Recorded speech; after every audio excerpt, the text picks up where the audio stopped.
embora o time da Macaca. Felipinho tocou para Jé Pablo Diego, pé canhoto, bateu,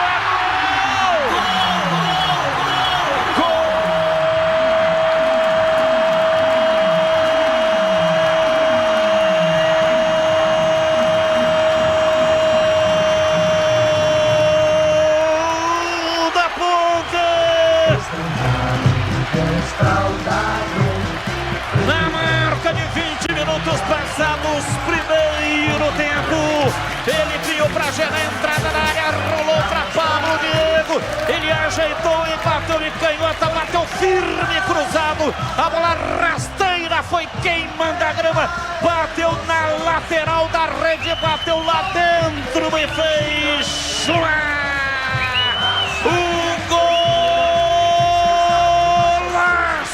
no majestoso, o lendário estádio Moisés Lucarelli, neste momento vibra,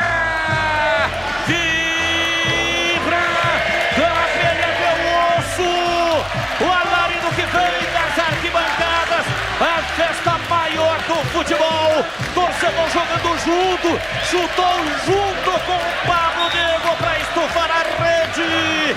A bola gosta de rede, é de rede que a bola gosta. Dani Ponte Preta, Dani Macaca, Dani Ponte Preta, Dani Macaca, examada Ponte Preta. Pablo Diego, Pablo Diego, Pablo Diego, Pablo Diego, Pablo Diego, Pablo Diego, Pablo Diego, Pablo Diego, Pablo Diego, camisa 11.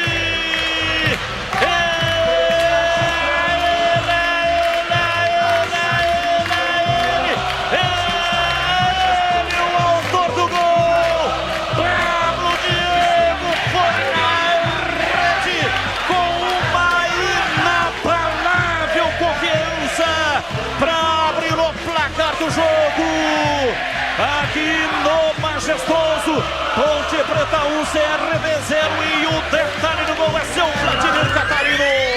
Uma dupla, uma parceria que deu tanto certo na Série 2 do Campeonato Paulista voltou a se repetir. Após o lançamento, o Gé apenas escorou para a velocidade do Pablo Diego. Ganhou na velocidade do lateral, avançou na área e bateu na saída do goleiro Júlio César.